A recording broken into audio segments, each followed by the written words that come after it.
Hey folks, welcome back to Post-Industrial Talk. I'm your host, Carmen Gentile. We had a banner day here in Post-Industrial America.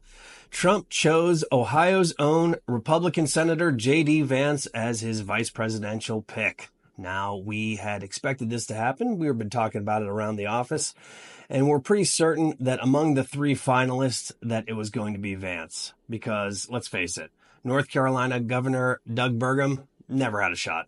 And South Carolina Senator Tim Scott, although he did his best to brown-nose Trump more than anyone, it just wasn't going to happen. We knew Vance was going to be the pick because he needs somebody in swing states to assert his bona fides as a would-be champion for the working class in places like Ohio, Pennsylvania, Michigan, and Wisconsin. Those four states that are crucial to winning this election. You know, in 2016, Trump won Pennsylvania, Michigan, and Wisconsin by the slimmest of margins, and he lost them again by the slimmest of margins in 2020. Now, he was probably thinking that he needed to reassert himself in the heart of post-industrial America, and so he chose someone like Vance.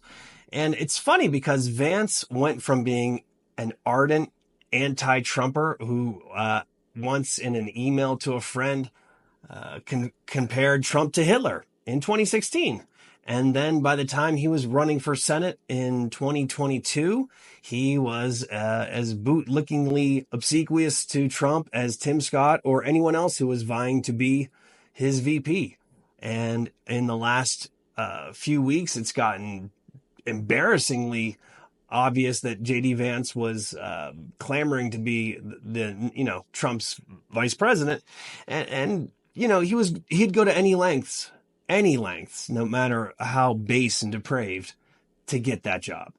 And we saw that firsthand when J.D. Vance, right after the assassination attempt on Trump, sent out a tweet blaming Biden for it, saying that basically Biden had sicked the shooter onto Trump and was blaming the Democratic Party and the White House for this attempt on Trump's life. That probably sealed it for him, frankly, in Trump's eyes. Somebody that would go to those lengths to debase themselves in his name was probably all Trump needed to hear to choose J.D. Vance. So this is what we have. Now, the fact of the matter is, despite the loathsome qualities that J.D. Vance has shown leading up to this moment, he is probably the best, and what I mean by best is worst, person to assume the mantle of MAGA and Trump world when Trump is one day no more, be it out of office or off this mortal coil. He has the youth and populist bona fides now, and as someone who has navigated the perils of being anti-Trump to becoming the VP in just a few short years, is nothing short of amazing. And it signifies that Vance is a political force with which to be reckoned, and we should take him seriously in the months to come, and were he to become VP in the years to come, because I'm going to tell you right now that were he to become the vice president, he is going to put in his paperwork for 2028 soon thereafter. I'm certain of it. What do you think?